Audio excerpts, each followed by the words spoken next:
Hello and welcome to another story time with Eamon Standing. And this time we'll be telling part 4 of He's Too Sexy for His Fat. This will be my 6th attempt doing this because I attempted it 5 times last night at 3 o'clock in the morning and I couldn't form a complete sentence. I was that tired. And although I'm quite tired at the moment, I'm certainly a lot more alert after a cup of tea than I was before. So where did we leave the Griffin family? Well, Chris has started his regime of diet and exercise, and after it seems to not work at all, at Cleveland's recommendation, Chris and Peter go to his brother Broderick for liposuction evaluation council type thing.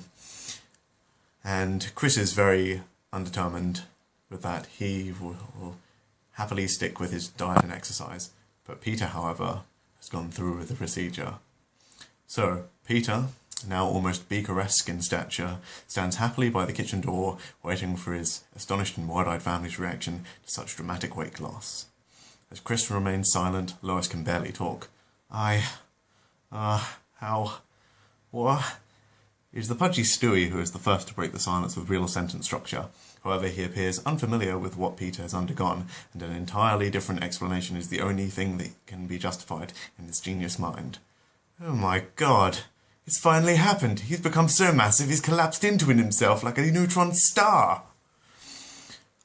On entering the kitchen and consequently seeing her father, Meg's disbelief turns to self-directed and advantageous thoughts as she assumes the moral bar raised by this family must have dramatically lowered. Mom, can I get liposuction too?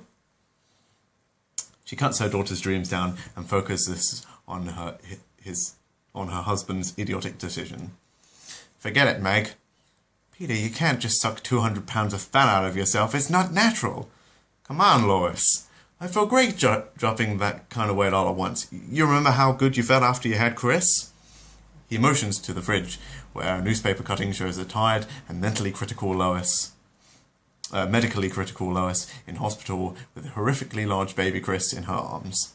The headline reads, "Elephant child born to local woman." Though his moral compass may be very much broken in the eyes of everyone except Meg, in the case of Lois and childbirth, Peter has a point. With the kitchen revelations in the recent past, we find the Griffin family at a local park. The dust has cleared from Peter's shocking expose, and Peter and Brian sit and observe from a park bench as Lois places her baby, now ridiculously wide, onto a pink-sprung horse, her enthusiasm for play contrasted by Stewie's exasperated look. And they're off! As Stewie leans into the playground's equestrian oscillator, his weight brings the horse to a stop with its face in the ground. He sits there, now horizontal, with feeble enthusiasm for the once fun plaything. Well then, giddy up. Chris laughs as he chases the Twinkie, his obliviousness to the mechanics of his father's invention aiding his exercise routine as his father observes from afar. At his owner's side, Brian reads the cog informant, keen to discover the local happenings. Great to be seen. Yup. Peter's joyous smile turns to a look of embarrassment. You know, there's something I always wanted to do, Brian, but I could never do it because I was so heavy. The dog nods.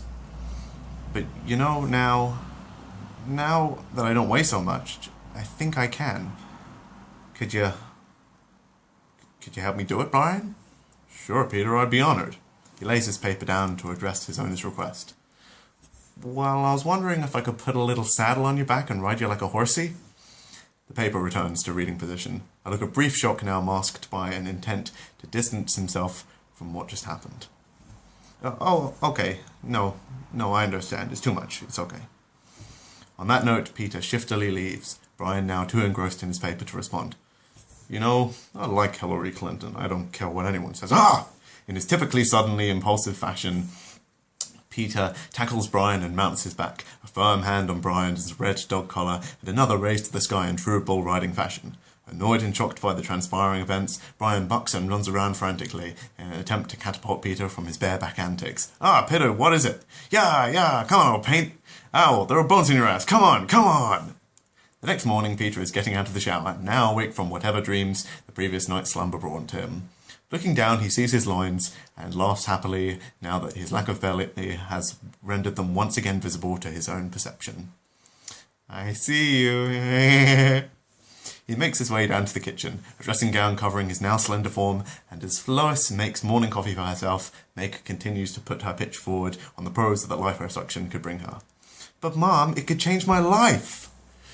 As she fills her mug with liquid caffeine, Lois's patience on the subject is clearly dwindling. Meg, for the last time, you're not getting plastic surgery. Why not? It's totally safe. A lot of famous people have done it. For once in his life, Peter sides with his daughter, his face beaming with the opportunities that cosmetic surgery has had to offer. She's right, Lois. Plastic surgery is great. I was thinking of having Broderick take a look at my nose. The wife shakes her head in disagreement. A look of sincerity and concern on the welfare of her husband covers her face. It doesn't matter if your nose is a little bulbousy, or your eyes are too close together, or if your chest is flabby. You are who you are. The cogs turn in Peter's recently awoken mind. I think I know what you're getting at. Later that day, the family are sitting watching TV together, smiles all round, Peter presumably still at work. The door opens and a buff-tissued stranger walks in. Knock, knock.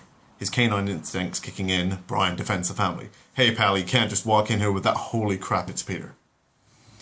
The wide-eyed children shower him with awe, somehow less shocked by this even more dramatic transformation than with his previous sliper.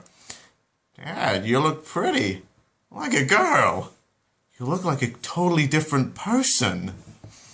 His wife, on the other hand, is finding this hard to handle. A moral conflict of attraction towards this physical stranger versus the looks of the man she fell in love with, defining her now lustful mind. Oh, this is crazy. You walk in here with your chiseled jaw and her hands reach his pectorals, groping them in evaluation of her new intimate reality. Oh my. I liked you the way you were. She walks around him in an attempt to take the changes of her husband has undergone, her face a freeze frame of shock. You're not even real anymore. Peter, did you get a new buttocks? I had to. My old one had a crack in it. Unfortunately, Peter's humour is not enough to ease the tension. Well, I couldn't be more angry with you. She grabs his bicep, and desire takes over. Oh.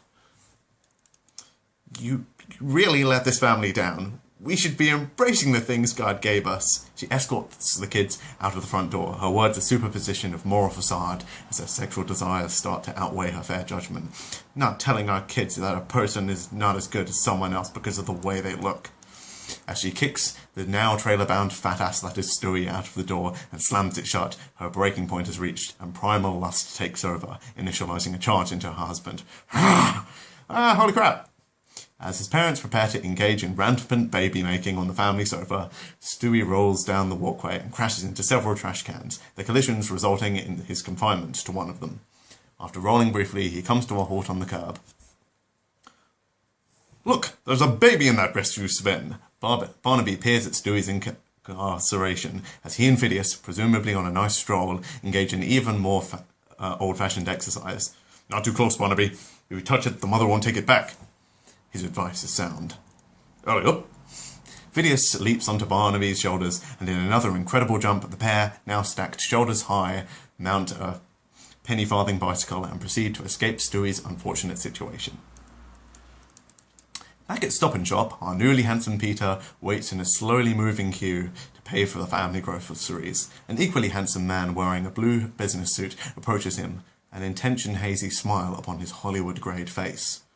Excuse me, sir, what is a handsome man like you doing waiting in line? I need an adult! I need an adult!